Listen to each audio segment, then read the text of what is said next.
11వ అధ్యాయాన్ని ధ్యానం చేసుకుందాము. మరి యోహాను సువార్త 11వ అధ్యాయంలో 1 నుండి 57 వచనాలు ఉంటాయి. ఇది చాలా పెద్ద అధ్యాయం. మరి నేనైతే క్లుప్తంగా మనకు అందరికీ అర్థమయ్యే రీతిగా నేను వివరిస్తాను. ఈ అధ్యాయంలో మొదట మనం ప్లేసులు అంటే ప్రదేశాలు చూసుకున్నట్లయితే మనకి అక్కడ 2 ముఖ్యంగా కనిపిస్తుంటాయండి. ఒకటి యెరూషలేము, ఒకటి యూదయ, ఒకటి అలాగే బేతానియా. ఈ బేతానియాలోనే యేసు ప్రభు వారు ఒక అద్భుతాన్ని చేశారు. ఏంటి అంటే మనం అందరికీ తెలిసిన ఆ విషయమే, లాజరు, చనిపోయిన లాజర్ని యేసు ప్రభు వారు తిరిగి లేపిన సంగతి మనకి తెలుసు. అయితే ఇది భౌగోళికంగా అంటే జియోగ్రాఫికల్ గా కూడా ఈ ప్రదేశాలు ఇప్పుడు కూడా ఉన్నాయి. అంటే మన దేవుడు ఎవరు అంటే ఆయన చరిత్రకారుడు. ఆయనది హిస్టారికల్ గా కూడా బ్యాక్గ్రౌండ్ మనం హిస్టారికల్ గా కూడా చూసుకుంటే ఈ ప్రాంతాలు ఇప్పటికీ కూడా ఉన్నాయి. ఈ బేతనియా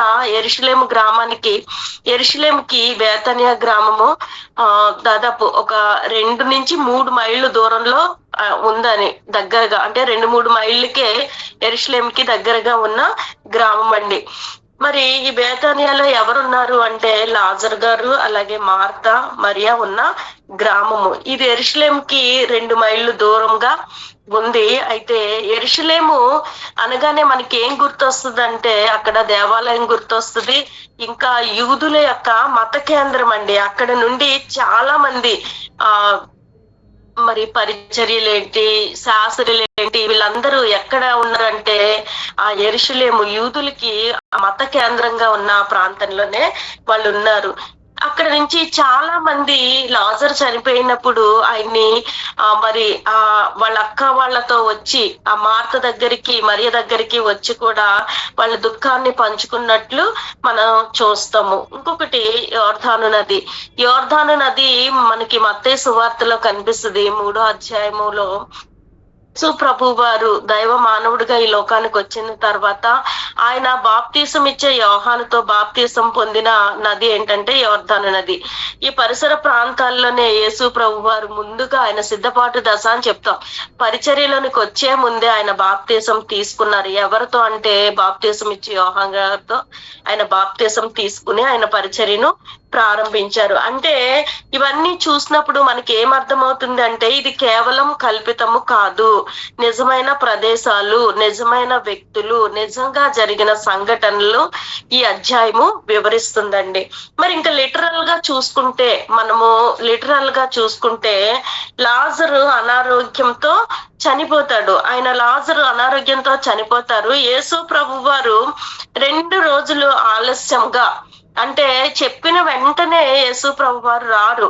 ఆలస్యం తర్వాత ఒక 2 రోజులు ఆగి, అంటే 4వ రోజున ఆయన బేతానియాకు వచ్చినట్లు మనం ఆ వచనాల్లో చూస్తాము. అంటే 4 రోజులు లాజరు గారు ఎక్కడున్నారంటే సమాధిలో ఉంచబడ్డారు. మరి యేసు ప్రభు వారు లాజరు దగ్గరకు వచ్చి బయటికి రాని పిలిచే ముందు ఆయన ఏం చేస్తారంటే యేసు ప్రభు వారు కన్నులెత్తి తన తండ్రికి ప్రార్థన చేస్తారండి.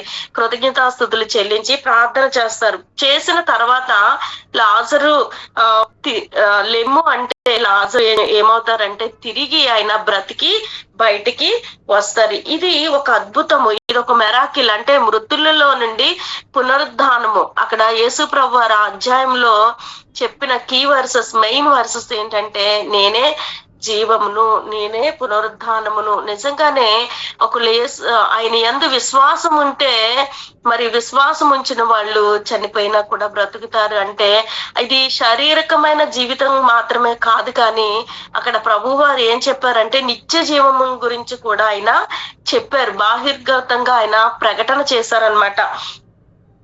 మరి ఆధ్యాత్మికంగా మనం స్పిరిచువల్ గా ఈ అధ్యాయం నుంచి ఏం నేర్చుకోవాలి, ఒక లోతైన అర్థము ఈ అధ్యాయం చదివినప్పుడు, మనం ధ్యానించినప్పుడు, ఈ అధ్యాయం 1-2 సార్లు చదివినప్పుడు మనకి ఏం అర్థమవుతుందంటే యేసు ప్రభు వారు జీవము మరియు పునరుద్ధానము అది ఎవరో చెప్పలేదండి, యేసు ప్రభు వారే స్వయంగా ఆయనే స్టేట్మెంట్ ఇస్తారు. ఏంటంటే నేనే పునరుద్ధానమును జీవమును అని ప్రకటించారు. అంటే మన ఆత్మకి శరీరానికి కూడా మరణం ఉంది. ఎందరైతే మరి మనం యోహాను సువార్త 1వ అధ్యాయం 12వ వచనంలో చూస్తే తను ఎందరు అంగీకరించరో వారందరికీ కూడా ఆయన పిల్లలకుటకు ఆయన యందు విశ్వాసం ఉంచిన వారికట, విశ్వాసం లేని వారికి కాదండి. అందుకే విశ్వాసం ఉంచిన వారికి ఆయన పిల్లలకుటకు ఆయన అధికారము అనుగ్రహించారు.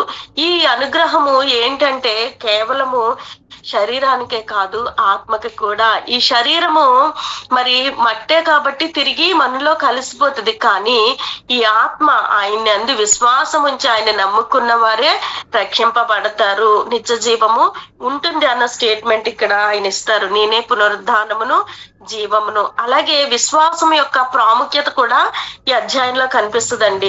మరి విశ్వాసము హెబ్రీలకు రాసిన పత్రికలో చూస్తే విశ్వాసం లేకుండా దేవునికి ఇష్టడై ఉండట అసాధ్యం అని ఉంటుంది. నిజంగానే మరి విశ్వాసము లేకపోతే మనం ఆయనకి ఇష్టలుగా ఉండట అసాధ్యము. ఒక్కొక్కసారి ఎంత విశ్వాసం ఉన్నా కూడా మనకున్న పరిస్థితులను బట్టి, మనకున్న సిచ్యువేషన్స్ బట్టి, సమస్యలను బట్టి మనకేమవుతుందంటే ఒక అడుగు విశ్వాసంలో వెనక్కి జారిపోతా ఉంటాము. అందుకే యేసు ప్రభు వారి యొక్క శిష్యులు 12 మంది అయినా 12 మంది అపోస్తులలో మరి పేతురు కూడా యేసు ప్రభు వారితో కూడా తిరిగాడు. ఆయన చేసిన అద్భుతాలు చూశారు, ఆయన చేసిన కార్యాలు చూశారు. ఆయనతోనే 3.5 సంవత్సరాలు ఉన్నాడు పేతురు. అయినా కూడా ప్రభు తెలియదని చెప్పి ముమ్మారు ఏం చేశాడండి, బొంకాడు. ఒక్కొక్కసారి ఆ సిచ్యువేషన్స్ బట్టి మన విశ్వాసం ఏమవుతుందంటే మారిపోతా ఉంటది. అందుకే ఇంకా అలాగే వారు దోణి పైన ప్రయాణం చేస్తున్నప్పుడు కూడా మరి ప్రభు నీటి పైన నడిచి వస్తున్నప్పుడు ప్రభు వైపు చూసినప్పుడు చక్కగా నడవగలిగాడు పేతురు. ఎప్పుడైతే ప్రభువుని చూడడం మానేశాడో, తన చుట్టూ ఉన్న పరిస్థితుల్ని చూస్తూ ఉన్నాడో, అప్పుడు ఏమైందంటే తను మునిగిపోవడము సాగాడు. మనం కూడా మన దైవిక జీవితాలలో మనము ప్రభుతో నడిచినంత కాలము, ప్రభుతో మాట్లాడినంత కాలము, ప్రభులో ఉన్నంత కాలము మన జీవితము సాఫీగా ఉంటదండి. ఎప్పుడైతే మనం ప్రభుని విడిచి మనకున్న విస్తారమైన పనుల్లో మనం బిజీ అయిపోతామో అప్పుడు ఏమవుతాయంటే ఒకదాని తర్వాత ఒకటి సమస్యలు తలెత్తుతూనే ఉంటాయి. అయినప్పటికీ కూడా ఇక్కడ విశ్వాసం యొక్క ప్రాముఖ్యత తెలియజేస్తుంది అధ్యాయము. ఏంటంటే మార్తా మరియల విశ్వాసం ఇక్కడ ఏమైందంటే పరీక్షించబడింది. మరి క్రైస్తవ బిడ్డలుగా మన విశ్వాసం కూడా ఒక్కొక్కసారి పరీక్షింపబడుతుంది. పరీక్షింపబడకుండా ఎవరు కూడా సువర్ణం లాగా అవ్వలేమంటండి. ఆ పరీక్షా సమయం గుండా మనం వెళ్ళినప్పుడే మరి ఆ సువర్ణము అంటే బంగారము, అది శుద్ధి చేయకుండా, అది ఒక వస్తువు రూపంలో రాకుండా ఎవరిని కూడా ఆకర్షించదు. అయితే మనం అనేకుల్ని ఆకర్షించాలంటే ముందు మనం విశ్వాసంలో ఎలా ఉండాలంటే స్థిరులుగా ఉండాలి, చక్కగా నిలబడగలగాలి. మరి యేసు ప్రభు వారు యోధా జాతిలో పుట్టినప్పటికీ కూడా, ఆయన యూదుడు అయినప్పటికీ కూడా యూదులే ఎక్కువగా ఆయన్ని ద్వేషించారు. వారి యొక్క అవిశ్వాసాన్ని బట్టి యేసు ప్రభు వారు ఏం చేశారంటే మరి కార్యాలు చేయలేదండి. ఎందుకంటే అవిశ్వాసం ఉంటే కూడా ప్రభు కార్యాలు చెయ్యరు. విశ్వాసము యొక్క ప్రాముఖ్యత ఏంటంటే మన విశ్వాసము ఆయన మాటలు యందు విశ్వాసం ఉంచాలి. ఆయనతో నడుస్తున్నాము అంటే, ప్రభుతో నడుస్తున్నాము అంటే ఒకడు సమ్మతి లేకుండా మరి ప్రభుతో నడవలేరండి. హానోకంట మరణం చూడకుండానే కొనిపోబడ్డాడు. ఎలా కొనిపోబడ్డారు అంటే ప్రభుతో నడిచాడు. తన జీవిత కాలం అంతా ప్రభుతో నడిచాడు. ఎలా నడిచాడంటే తన సొంత మార్గాల్ని విడిచిపెట్టాడు, తన ఆలోచనలు విడిచిపెట్టాడు. ప్రభుతో నడవడం అంటే ప్రభుకి ఏది ఇష్టమో అది మనం చెయ్యడం. మన ఇష్టాలు పూర్తిగా చచ్చిపోవాలండి. మనకంటూ ఇది నాది, నా ఇష్టం, నేను ఇలాగే చేస్తాను అంటే అది దేవుని యొక్క స్వభావం కాదు. దేవుడు ప్రేమామయుడు. అలాగే ఆయన దైవ మానవుడిగా ఈ లోకానికి వచ్చి 100% ఆయన మానవునిగా ఉన్నాడు. 100% ఏంటి దేవుని డివైన్ క్యారెక్టర్స్ అంటే దీన్ని మరి థియలాజికల్ గా చెప్పాలంటే హైపోస్టాటిక్ నేచర్ అంటారండి. అంటే ఒకే వ్యక్తిలో 2 స్వభావాలు అన్నమాట.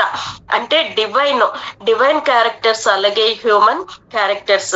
యేసు ప్రభువులో ఈ 2 కూడా ఉన్నాడు. ఆయన మానవుడిగా ఉన్నందుకు ఆయనట లాజర్ చనిపోయినప్పుడు ఇక్కడ ఏడుస్తుంటే వారి సహోదరి ఆయన కూడా ఏడ్చినట్టు మనం చూస్తాము. అక్కడ జీసస్ వెప్ట్ అని ఉంటది. అంటే ఆయన ఏడ్చారు. అలాగే యేసు ప్రభు వారు 40 రోజులు ఆయన ఉపవాసం ఉన్నప్పుడు అరణ్యంలోకి కొనుపోబడినప్పుడు ఆయనకి ఆకలేసింది. అంటే మనకి కూడా ఆకలేస్తుంది. మనకున్న లక్షణాలన్నీ కూడా ఆయనకి కూడా ఉన్నాయి. అందుకే హీఈస్ గాడ్, గాడ్లీ క్యారెక్టర్స్ ఉన్నాయి, హ్యూమన్ క్యారెక్టర్స్ కూడా ఆయనకి ఉన్నాయి. దీన్నే హైపోస్టాటిక్ నేచర్ అంటారండి. అది ఒక యేసు ప్రభువులో మాత్రమే ఉన్నాయి. ఆలస్యం అయినా కూడా ఇక్కడ దేవుని కార్యము ఒక అద్భుతంగా చేయబడింది. అదే ఆత్మీయ మరణం నుంచి లాజరుకి ఏమొచ్చిందంటే జీవం వచ్చిందండి. జీవంతో పాటు లాజరు శారీరకంగా చనిపోయినట్టు ఇక్కడ ప్రజలందరూ చూస్తారు, కానీ ప్రభు అంటారు నిద్రిస్తున్నారు అంటే అక్కడ ఇది ఆత్మీయ యొక్క నిద్ర. ఆ నిద్రావస్థలోంచి మనుషులు పాపం వల్ల ఏమవుతారంటే ఆత్మీయంగా మృతులవుతారు. యేసు ప్రభు పిలుపు ద్వారా ఆత్మీయ జీవము పొందుకోవాలి. ఇక్కడ ఇంకా ఈ అధ్యాయంలో కొంచెం లోతుగా మనం చూస్తే అక్కడ ప్రభు వారు శిష్యులతో చెప్తారు ఏమనంటే, ఇది దేవుణ్ణి మహిమపరచడానికి వచ్చింది. అంటే మన జీవితాల్లో కూడా కొన్ని సమస్యలు కానీ మరి కొన్ని బాధలు కానీ ఒక్కొక్కసారి కొన్నిటికి త్వరగా వచ్చేస్తుందండి జవాబు. ప్రార్థన చేసినప్పుడు కొన్నిటికి త్వరగా రాదు. అంటే దేవుడు ఆలస్యం చేసిన అద్భుతం చేసే దేవుడు. హల్లెలూయా. అందుకే ఆయన అద్భుతము చేసే దేవుడు. ఈ అద్భుతం ద్వారా ఏమైందంటే దేవుని యొక్క మహిమ ప్రదర్శించబడింది. ప్రజలు అనేక మంది అక్కడ కొందరు ఆయన్ని ఈ కార్యాన్ని బట్టి ఏం చేశారంటే విశ్వసించారంట. యేసు ప్రభు వారిని విశ్వసించడానికి మరి ఈ అద్భుతం ఒక కారణమైంది. ఇప్పుడు మనము ఈ అధ్యాయంలో ఉన్న వర్సెస్ గురించి నేను మీకు లిటరల్ గానే వివరిస్తాను. ఇప్పుడు 1వ వచనం నుంచి 57 వచనాలు ఉంటాయండి యోహాను సువార్త 11వ అధ్యాయంలో. మరి 1 నుంచి 6 వచనాల్లో మనం చూస్తే అక్కడ లాజరు యొక్క అనారోగ్యం కనిపిస్తుంది. అలాగే యేసు ప్రభు వారి యొక్క ఆలస్యం కూడా కనిపిస్తుంది. ఏంటంటే లాజరు అనారోగ్యంగా ఉన్నారని చెప్పి యేసు ప్రభు వారికి సమాచారం పంపిస్తారు. పంపించినప్పుడు ఆయన యేసు ప్రభు వారు ఈ సమాచారం అంటే ఈ వార్త వింటారు, కానీ వెంటనే వెళ్ళరు. ఆయన ఒక 2 రోజులు ఆగి వెళతారనమాట. ఇందులో దేవుని బిడ్డలారా మనము ఆలోచన చేస్తే చాలా లోతైన అర్థం ఉందండి. ఏంటంటే ప్రభు ఆలస్యము యాదృచ్ఛికంగా జరిగింది కాదు, అది దేవుని ప్రణాళిక. ఈ రోగము మరణానికి కాదు. ఆయన అంటారు ఈ రోగము మరణానికి కాదు, దేవుణ్ణి మహిమపరచడానికే అని చెప్తారు. అంటే కొన్ని సార్లు దేవుడు వెంటనే స్పందించకపోవచ్చు మన జీవితాల్లో కూడా.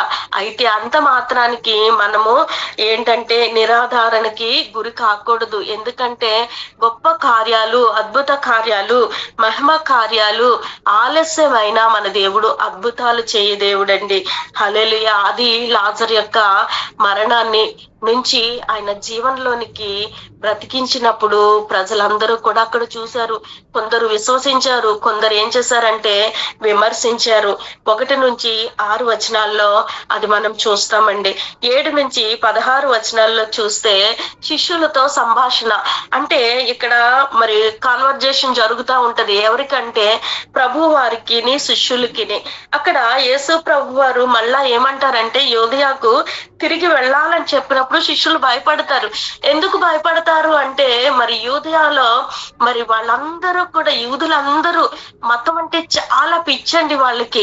వాళ్ళు మరి యేసు ప్రభు వారిని పట్టించడానికి గల కారణం కూడా ఏంటంటే ఈయన దైవ దూషణ చేస్తున్నాడు అని చెప్పేసే అక్కడ వాళ్ళు యేసు ప్రభు వారిని అప్పగిస్తారు. అలాంటి ఆ ప్రాంతానికి వెళ్తానన్నప్పుడు శిష్యులకి భయం వేస్తుంది అనమాట, వాళ్ళు భయపడతారు. కానీ ఇక్కడ ప్రభు అంటారు పగలు 12 గంటలు అనే ఉదాహరణ అక్కడ చెప్తారండి. అంటే దీని అర్థం ఏంటంటే దేవుని యొక్క సమయము ఉన్నంత వరకు కూడా ప్రమాదము లేదు. దేవుని చేతిలో మనం ఉన్నంత కాలము కూడా ఏది కూడా మన దరికి రాదటండి. ఒక కీడైనా కూడా మన దరికి రాకుండా ఆయన ఏం చేస్తారంటే ఆయన హస్తము కింద మనల్ని దాచి ఉంచుతారు. అయితే ఇక్కడ ప్రభు అంటున్నారు దేవుని సమయం ఉన్నంత వరకు కూడా ప్రమాదము లేదు అని చెప్పి అంటారు. లాజరు లాజరు నిద్రపోతున్నాడు అని యేసు ప్రభు వారు చెప్తారు. ఈ నిద్ర దేనికి సాదృశ్యంగా ఉంది అంటే మరణానికి సాదృశ్యంగా ఉంది. మరి మరణించిన వాళ్ళు ప్రభువుని తెలుసుకోలేదనుకోండి, వాళ్ళు బ్రతికుండగా ప్రభుని విశ్వసించలేదనుకోండి, వాళ్ళు ఎక్కడికి వెళ్తారు అంటే నిత్య నరకానికి వెళ్తారు. అందుకే ప్రభు వారు అంటారు, నేనే జీవమును పునరుద్ధానమును, నా యందు విశ్వాసం ఉంచువారు చనిపోయిన్ను బ్రతుకుతారు అని చెప్పి. అంటే మనము కూడా దేవుని బిడ్డలారా ఒకనొక దినాన్న చనిపోతాం, కానీ మన ఆత్మ ఎక్కడికి వెళ్తుంది అంటే నిత్య జీవానికి, ప్రభు దగ్గరికి వెళ్తుంది. ఎందుకంటే ఈ భూమి మీద ఉన్నప్పుడే మనం ఆయన్ని సొంత రక్షకునిగా అంగీకరించాము. రోమిలకు రాసిన పత్రిక 8:1 ఉంటది. కాబట్టి కాగా ఇప్పుడు క్రీస్తేసునందు ఉన్న వారికి ఏ శిక్షా విధియు లేదు. ఎందుకంటే మనకి రావాల్సిన శిక్ష అంతా ఆయన భరించారు. కాబట్టి మనకి విడుదల కలగజేశారు. ఆయన తన అమూల్యమైన రక్తము చేత వెల ఇచ్చి మనల్ని కొన్నారండి. అందుకే మనము మన సొత్తు కాదు, మనం ఎవరి సొత్తు అంటే దేవుని సొత్తు. ఒక పని చేసేటప్పుడు, మనం ఒకటి మాట్లాడేటప్పుడు మనం ఏం గుర్తు పెట్టుకోవాలంటే మనము దేవుని సొత్తు, దేవుని బిడ్డలమై ఉన్నాము. మనం మన ఇష్టము కాదు. నా తండ్రి యేసు ప్రభు వారు చాలా సార్లు అంటారు, ఈ భూమి మీదకి నేను నా తండ్రి ఇచ్చిన పనిని నెరవేర్చడానికి నేను వచ్చాను, మరి నా ఇష్టము కాదు, నా తండ్రి ఇష్టమే నేను చేస్తున్నాను అని చెప్పి. మరి దేవుని బిడ్డలారా, మనము కూడా మన ఇష్టము కాదు కానీ తండ్రి చిత్తాన్ని నెరవేర్చే వారిగా మనం ఉండాలి. తండ్రి మాటలు అనేకులకి తెలియచేసే వారిగా మనం ఉండాలి. యేసు ప్రభు వారి దృష్టిలో మరణము ఒక తాత్కాలికమైన స్థితి అండి. మరి దేవుని బిడ్డలుగా మనము కూడా ఏ స్థితిలో పడిపోయి ఉన్నామో, ఒకవేళ తాత్కాలికమైన సమస్యలకి మనం కృంగిపోతూ ఉంటే, ఈరోజు ప్రభు అంటున్నారు, నేను అద్భుతం చేయి దేవుడిని. ఎందుకంటే ఆయన అన్నిటిపైన అధికారి, ఆయన అందరికీ కూడా ఉపకారండి. ఇర్మియాలో చూస్తే ఉంటది ఏంటంటే, నా జనులు నా ఉపకారములను తెలుసుకుందరు. మరి ఆయన జనులు ఆయన చేసే ఉపకారాలు తెలుసుకుని ఏం చేస్తారంటే ఆయన్ని కొనియాడుతారు. మరి 17 నుంచి 37 వచనాల వరకు వర్సెస్ మనం చూసుకుంటే, ఇక్కడ మార్తా మరియతో సంభాషణ. యేసు ప్రభు వారు మొదట మార్తతో సంభాషణ. మార్త అంటది, ప్రభువా నీవుంటే నా సహోదరుడు చనిపోయేవాడు కాదయ్యా, నా సహోదరుడు బ్రతికుండేవాడు కదా అని చెప్పేసి మార్త అంటది. అయితే యేసు ప్రభు వారు అంటారు, నేనే పునరుద్ధానమును జీవమును. ఇది క్రైస్తవ విశ్వాసానికి చాలా ప్రాముఖ్యమైన విషయం అండి. మరి మన విశ్వాసం ఎలా ఉంది, మనము ఎలా నిలబడుతున్నామో, సమస్యలు వచ్చినప్పుడు కృంగిపోతున్నామా, లేదంటే మనం పడిపోతున్నామా, సోలిపోతున్నామా? ఈ ప్రకటన యేసు ప్రభు వారు అంటున్నారు, నేనే అంటే ఆయన అనుమతి లేకుండా ఏది కూడా మన దరికి రాదండి. దాన్ని బట్టి మనం స్తుతించాలి. మనం అన్ని బాగుంటే స్తుతిస్తాము, ఏది బాగాలేదనుకోండి అసలు స్తుతించము. కానీ ఏమిచ్చినా ఇవ్వకపోయినా దేవుని స్తుతించడమే గొప్ప భాగ్యము. మరి యోబుని చూసినట్లయితే యోబు అంటాడు, అన్ని ఇచ్చినప్పుడు తండ్రిని స్తుతిస్తాము, ఇచ్చిన ఆయన తీసేసుకుంటే మనం స్తుతించజాలమా అని. మనం స్తుతించాలండి, ఆయన స్తుతించాలి. అందుకే మనం ఏం చేయాలంటే, కీర్తనల గ్రంథంలో కూడా దావీదు భక్తుడు అంటాడు, నీ నోటిని బాగా తెరుము, దాన్ని నింపది. మనము నోటిని మరి వీళ్ళు అందరూ బయటికి వెళ్ళినప్పుడు వాళ్ళ దేవుళ్ళకి పళ్ళు ఫలాలు పట్టుకెళ్తారు. మనం మన తండ్రికి ఏం పెట్టాలి అంటే జిహ్వ ఫలం పెట్టాలండి. హెబ్రీలకు రాసిన పత్రికలో ఉంటది 13వ అధ్యాయం 14వ వచనం అనుకుంటాను. మనము స్తుతుల యాగము ఎల్లప్పుడూ కూడా ఆయనకి స్తుతి యాగం చేయాలి. అలాగే కూడా జిహ్వ ఫలం అనగా మన నోటితోనే అర్పించే స్తుతులంటే ఆయనకి ఇష్టం అండి. అయితే ఇక్కడ దేవుని బిడ్డలారా, ఇది క్రైస్తవ విశ్వాసం యొక్క కేంద్ర ప్రకటన ఏంటంటే, నేనే పునరుద్ధానమును జీవమును. మరి మార్తతో అయింది సంభాషణ. మరియ దగ్గరకు వద్దాం. మరియ కూడా ఏడుస్తూ ఉన్నప్పుడు యేసు ప్రభు వారు కూడా ఏడ్చారట. జీసస్ వెప్ట్ అని ఉంటది. మరి దేవుడు మన బాధని అర్థం చేసుకునే దేవుడు అండి. చాలా మంది అనుకుంటారు, అయ్యో నా తండ్రి నన్ను చూడడం లేదు, ఇంకా ఎంతకాలం నేను శ్రమ పడాలి, ఇంకా ఎంతకాలము, ఎన్ని సంవత్సరాల నుంచి నేను ప్రేయర్ చేస్తున్నాను, ఎందుకు నాకు జవాబు రావడం లేదు అని చెప్పేసి మనం అనుకుంటాము. ఒక్కొక్కసారి మన అతిక్రమములు, మన దోషములు మరి ఆయనకి మనకి అడ్డుగా వస్తాయటండి. యెషయా గ్రంథము 59వ అధ్యాయము 1-2 వచనాలు చూసుకుంటే, ఆయన మరి రక్షింపనేరక ఉండినట్లు ఆయన హస్తము కురిచ కాలేదు. ఏం అడ్డొచ్చాయంటే మన దోషాలు, మన పాపాలు ఆయనకి మనకి మధ్య అడ్డుగా వచ్చి మన ప్రార్థన ఆయన సన్నిధికి చేరలేకపోతుంది. ఒక్కొక్కసారి కొన్ని విషయాల్లో మరి దేవుని బిడ్డలుగా మనం సరి చేసుకోవాలి. మనము ఒక మనిషిని పెట్టుకోకూడదండి, దేవుణ్ణే మన ముందు పెట్టుకోవాలి. మనకెవరు మాదిరి అంటే యేసు ప్రభు వారే. ఆయన తగ్గింపు జీవితము, ఆయన ప్రేమ స్వరూపి. అలాగే ఆయన ఏమంటారంటే, నీ శత్రువుల కోసము ప్రార్థన చేయండి, నీ పొరుగు వారిని నిన్ను వలె నీ పొరుగు వారిని ప్రేమించుడి. కానీ అది చాలా కష్టమైన మాట. ఇప్పుడు పొరుగు వాళ్ళు మనల్ని హింసిస్తూ ఉన్నారనుకోండి, వాళ్ళ కోసం మనం ప్రార్థన చేయగలుగుతామా? చేయలేం. కానీ అక్కడ ఏం తెలియచేస్తుందంటే, ఒక పరిపూర్ణమైన విశ్వాసము, ఒక సంపూర్ణమైన సమర్పణలోనికి అందరూ రావాలని చెప్పి ప్రభు కోరుకుంటున్నారు. ఇక్కడ ఇందాక చెప్పాను నేను, హైపోస్టాటిక్ నేచర్ యేసు ప్రభు వారికి ఉన్నాయి. ఒకే వ్యక్తి కానీ ఆయనలో 2 స్వభావాలు ఉన్నాయి. దైవికమైన స్వభావము, అలాగే మానవునికి సంబంధించిన స్వభావము, ఆయన లక్షణాలు. మరి యేసు ప్రభు వారు ఈ లోకంలో ఉన్నప్పుడు ఆయన గాలిని గద్దిస్తే, తుఫాను గద్దిస్తే ఆగిపోయింది. ఎందుకు ఆగిపోయిందంటే, ఆయన దైవ మానవుడు కాబట్టి. ఆయన దేవునికి ఉండవలసిన లక్షణాలన్నీ కూడా ఆయనకున్నాయి. ఆయన దేవుని కుమారుడండి. ఆయన దేవుని కుమారుడు. దేవుడే లోకాన్ని ఎంతో ప్రేమించట తన ప్రియ కుమారుని మనకి గిఫ్ట్ గా ఇచ్చారట. మనం ఇతరులకి ఏదన్నా ఇవ్వగలిగే గిఫ్ట్ ఏదైనా ఉంది అంటే యేసు ప్రభువుని ఒక గిఫ్ట్ గా వాళ్ళకి మనము ఇవ్వాలి. అలా ఎప్పుడు ఇవ్వగలుగుతామంటే, మొదట మనము ఆయన లాగా మారిపోవాలి. క్రీస్తేసుకు కలిగిన మనసు మీరు కూడా కలిగి ఉండడి.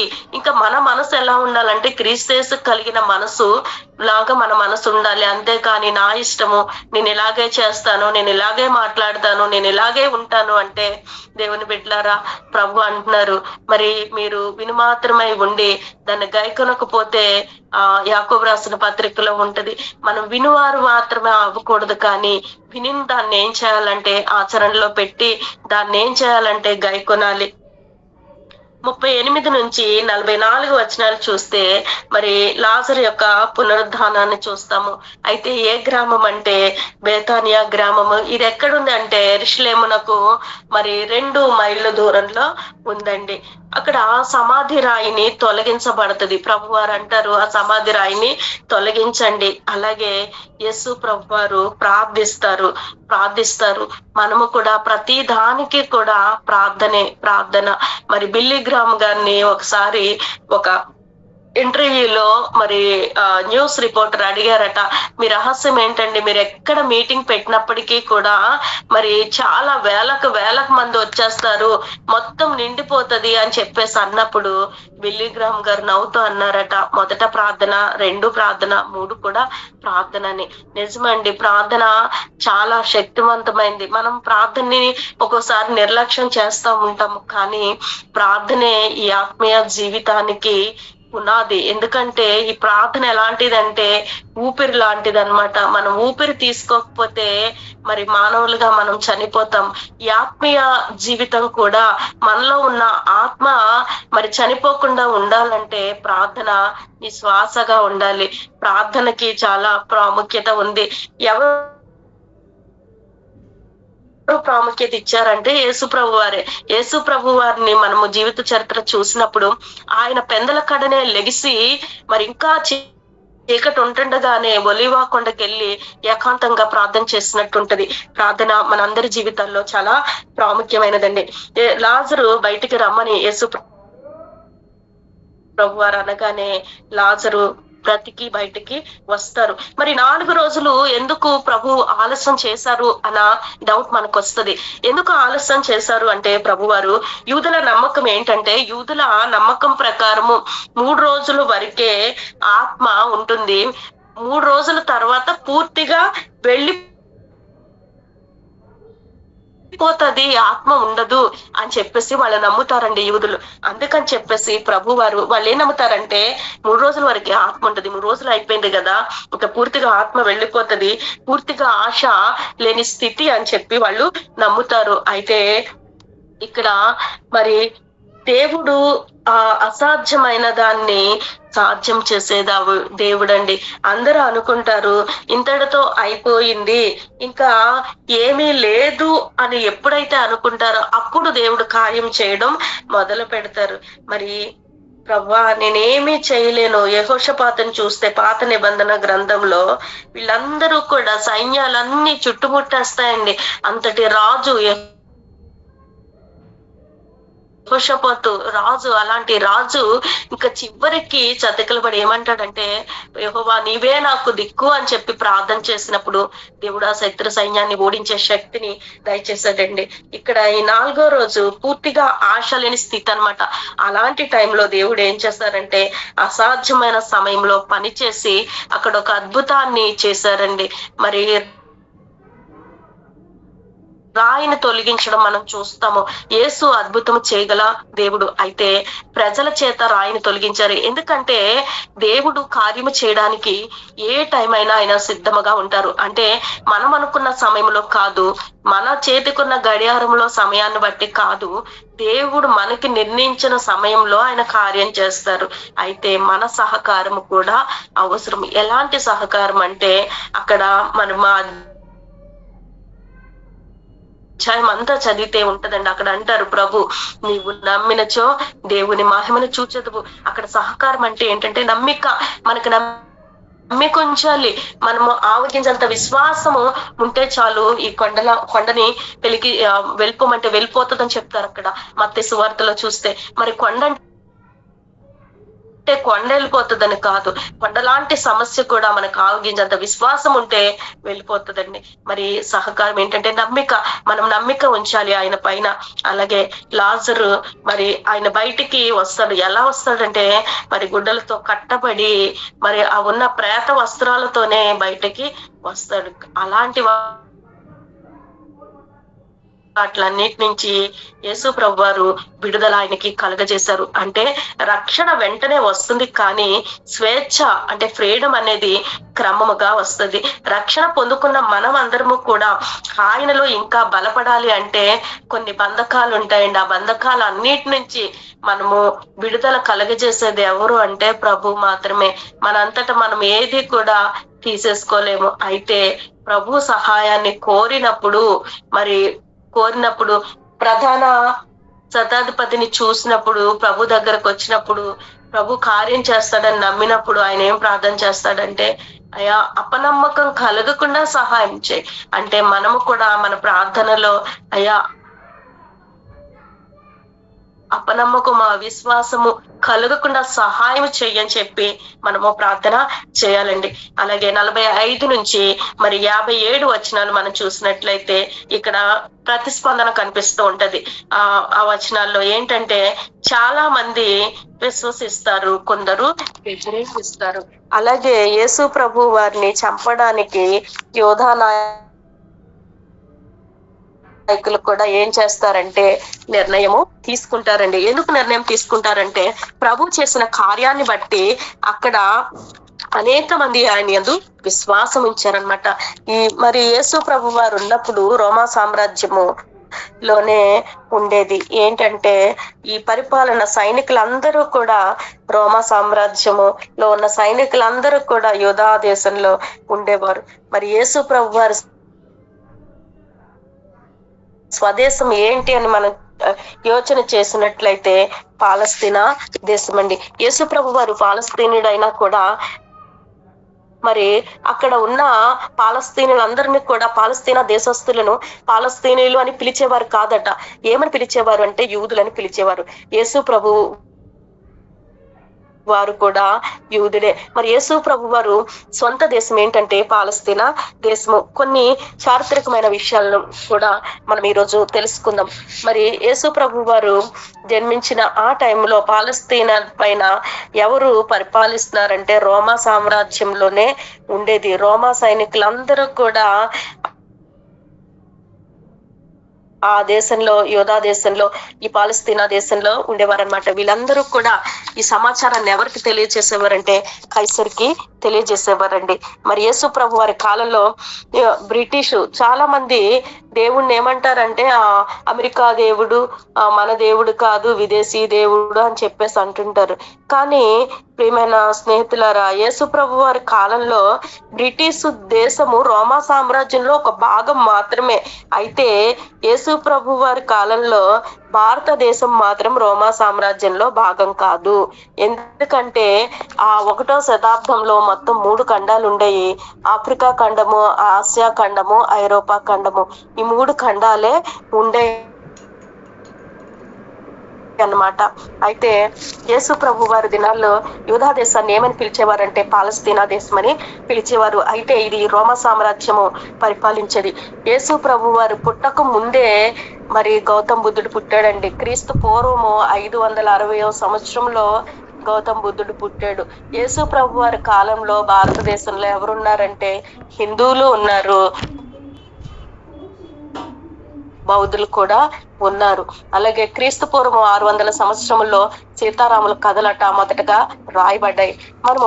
మనం సేవించే దేవుడు ఎలాంటి దేవుడు అంటే ఆయన శకపురుషుడు, ఆయన చరిత్ర కలిగిన దేవుడండి. ఆయన యందు విశ్వాసం ఉంచే వారికి మరణం ఉండదంటే ఈ శారీరకమైన మరణము కాదు, కానీ ఆత్మకి మరణం ఉండదు. ఎందుకంటే నిత్య జీవానికి ఆయన వారసులుగా చేశారు. యేసు ప్రభు వారు పుట్టిన ఎన్ని ఏండ్ల తర్వాత బ్రిటిష్ వారు మరి మన భారతదేశానికి వచ్చారని చూస్తే 1600 సంవత్సరాల తర్వాత ఆయన భారతదేశానికి వచ్చారటండి. యేసు ప్రభు వారు పుట్టినప్పుడు భారతదేశంలో బౌద్ధులు ఉన్నారు, అలాగే హిందువులు కూడా ఉన్నారు. మనం ఇవన్నీ కూడా మనం తెలుసుకోవాలి. ఎందుకంటే మనం ఎవరికైనా చెప్పేటప్పుడు మనము చెప్పాలి. ఏమంటే యేసు ప్రభు వారు అంటే అందరూ అనుకుంటున్నారు ఒక మతము కాదండి. ఆయన ఒక మార్గం అని చెప్పి మనం చెప్పాలి. మోక్షానికి నువ్వు చేరాలంటే, స్వర్గం నువ్వు వెళ్ళాలంటే నీకు ఒక కుమారుడు కావాలి, ఆయనే దైవ కుమారుడు అని చెప్పేసి యేసు ప్రభు వారి కోసం మనము చెప్పాలి. మరి ఈ రోమా సామ్రాజ్యము పరిపాలించేది యేసు ప్రభు వారు జన్మించిన నాటికి మరి ఇవన్నీ కూడా మరి రోమా నుండి పాలస్తీనా చేరాలంటే 2300 కిలోమీటర్ల దూరం ఉండేదటండి. అయితే ఈ రోమిన్స్ ఏం చేశారంటే ఈ రోమీలే మనకి రోడ్లు వేశారు. వాళ్ళు మరి అలాగే సముద్రం పైన ఓడలు నౌకలను చేసి వాళ్ళ వాణిజ్య వ్యాపారాలను ఏం చేశారంటే విస్తరింప చేసుకున్నారు. మరి 1950వ సంవత్సరంలో ఇజ్రాయెల్ దేశానికి ఏమొచ్చిందంటే స్వాతంత్రం వచ్చింది. పాలస్తీనాను మరి ఇప్పుడు ఏమని పిలుస్తున్నారంటే వెస్ట్ బ్యాంక్ అని పిలుస్తారండి. అలాగే యూదా బెత్లెహేమును కూడా ఇప్పుడు ఏమంటారంటే పాలస్తీనా దేశం అని అంటారు. మరి 11వ అధ్యాయములో మనము నేర్చుకోవాల్సింది ఏంటంటే ఆలస్యమైన దేవుడు అద్భుతాలు చేయవాడు. మన విశ్వాసము ఎలా ఉండకూడదంటే చెక్కు చెదరకూడదు. యేసు జీవానికి అధిపతి, ఆయన మరణం పైన కూడా అధికారాన్ని కలిగి ఉన్నాడు. విశ్వాసం అన్నిటికంటే ముఖ్యము. ఎందుకంటే విశ్వాసము లేకుండా ఆయనకి ఇష్టడుగా ఉండుట అసాధ్యము. మరి దేవుని సమయము వేరుగా ఉంటుంది, మన సమయము వేరుగా ఉంటుంది. అయినప్పటికీ మనం ఓపికగా ఆయన చేసే సమయం కోసం మనం ఏం చేయాలంటే ఎదురు చూడాలి. మన బాధను కూడా ఆయన చూస్తున్న దేవుడు. ఆలస్యం అయినా కూడా దేవుడు అద్భుతాలు చేయు దేవుడు. మరి ఇంతటితో నేను నా వర్తమానాన్ని ముగిస్తున్నానండి. ఈ కొన్ని మాటలు దేవుడు మనందరి వినికిడిలో దీవించి ఆశీర్వదించును గాక. ఆమేన్. ప్రార్థన చేసుకుందాము.